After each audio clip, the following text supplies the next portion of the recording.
Mo D says, man, I really need to figure out how to ask Kevin Sean what they do in my position to get their career where they know it ought to, could, should, and will be when I get some direction. Well, first thing you do is you start your own network, okay, for subscriptions. That's the first piece of advice. This Aspie going it literally all alone is having a hard time, man. The talent speaks for itself. The message and the purpose is the message, the most valuable thing in my entire life. Hence why I decided to share how, why, when, what to do to cultivate inner peace and help others help others. Okay, Rimo's having a career conflict. I'm unclear as to what the career is, but he's definitely at a crossroads. I don't know if he's a younger man or maybe restarting his career in life. And it just seems maybe he needs a little direction.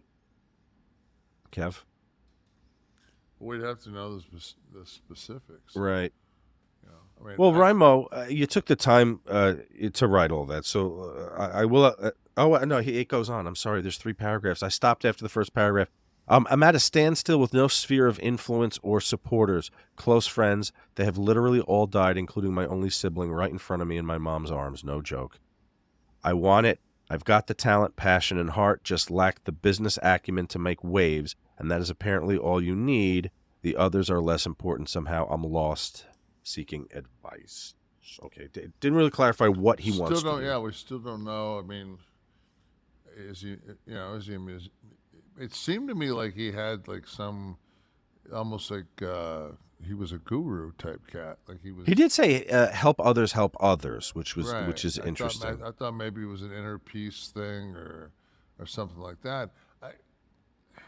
You know what, Ben? Like, tape yourself for a half hour. You know, just put together a message and organize it and watch it back and just kind of, because you're going to get one first impression, and put it out someplace, man. It just, if you have the look and you have the fucking the ability to translate your message. I mean, because if you don't have the look and you don't have the ability to translate your message, then it's not going to happen because you're doing this on your own.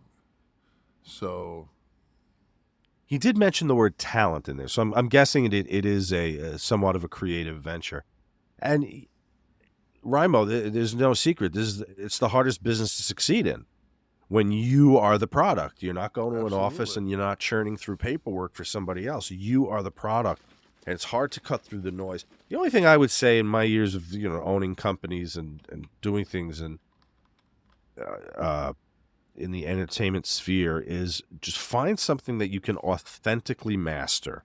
Don't try to take a jump shot if you can't cut it on the court. Just find what you authentically master and bring it to the people. If it's music, get it out there. If it's I don't know. I mean, there's so many things you could be talking about, but find what you can authentically master and do it, because ultimately it is the process that feeds your soul. You got to feed your bank account, of course, and there's a lot of ways you can do that while you're feeding your soul.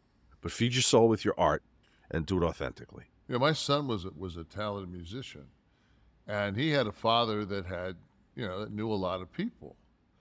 Unfortunately, in the music world, those inroads were all in country western or country music. Dixie. Dixie is a friend of mine, and Dixie had connects. Jeff Jarrett had connects. Like all the people that I knew that could, and the thing was, like, he didn't want to, because he wasn't going to compromise what he did. No, because he was like, I'm not going to go to Nashville and be a fucking, be a set recording guy and put my fucking dream on hold. He says, Dad, he says, like, unless you guys want me out of the house. And we were like, fuck no, man. You can stay. You got a crib as long as you want.